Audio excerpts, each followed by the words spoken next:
Today I've read my normal Bible reading through the Bible Proclaim app.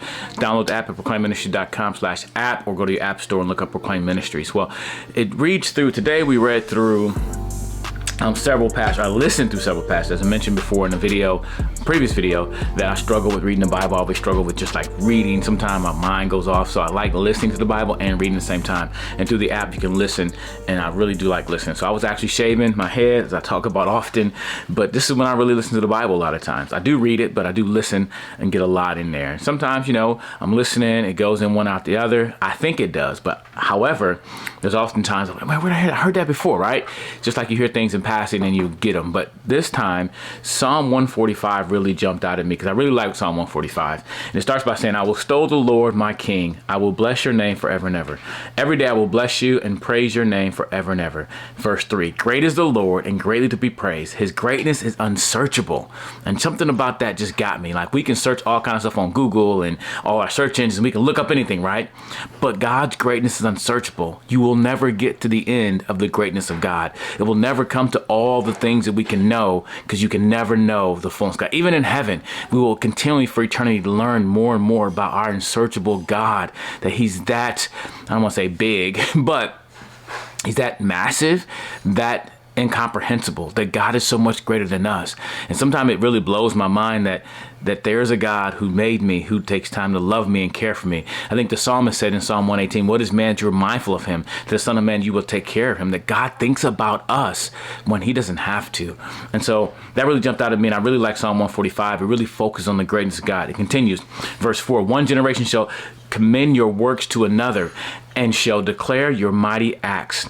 On the glorious splendor of your majesty and on your wondrous works, I will meditate. The psalmist decided, I'm going to meditate on how awesome you are. And I don't like camping, and people know that about me. But when you do get out in the wilderness, like, I like to visit it but not live in it, it does make you just sit back and go, wow, God is amazing. We went to the Grand Canyon and just looking at this huge hole in the ground, but there's so much intricate detail in there.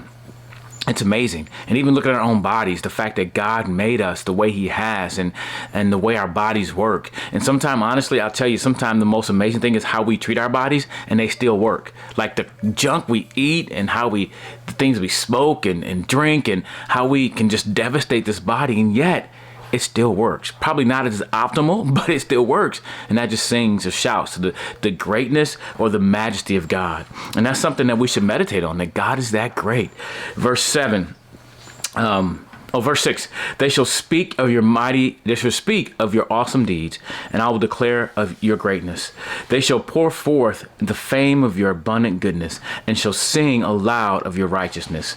The Lord is gracious and merciful, slow to anger, and abounding in steadfast love. He is gracious and merciful. That word grace means he gives us what we do not deserve. I don't deserve all the goodness that God has poured upon my life. What I deserve is the wrath of God, but yet I've been given his goodness. Merciful, mercy, not giving what you do deserve. Like, I deserve this, but I got that instead. And that's that God is gracious and merciful. He's slow to anger. Think about this. Like, if I was God, I say it often, y'all would all be dead, because I would not have the patience to put up with y'all doing what I told her not to do, because I know what's best and y'all don't know what's best.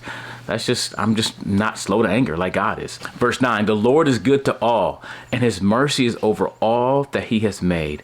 All your works shall give you thanks, O Lord, and your saints shall bless you.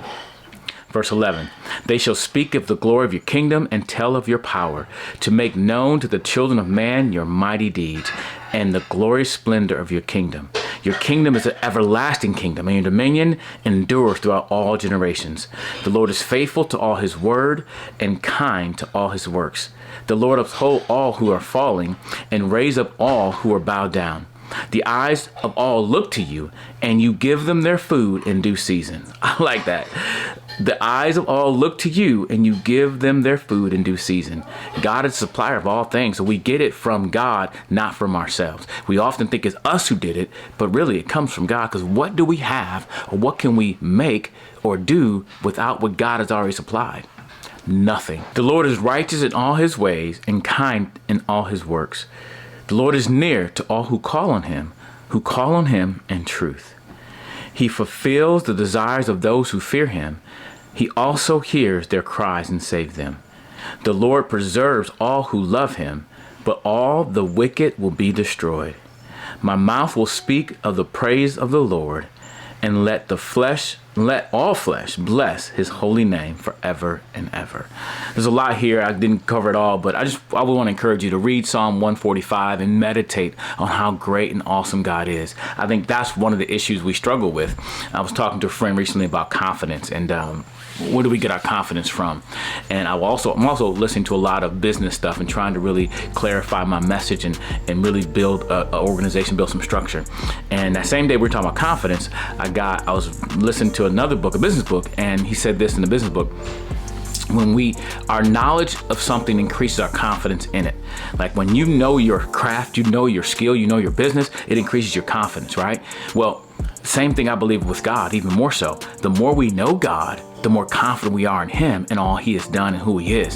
So I think we need to spend more time learning about who God is, to get to know the depths of God, although he's unsearchable, to know him more and more, because through that, we build confidence in the greatness of our great God and not in ourselves. And I think sometimes I'm so busy looking at me that I forget there's a God who controls all these things.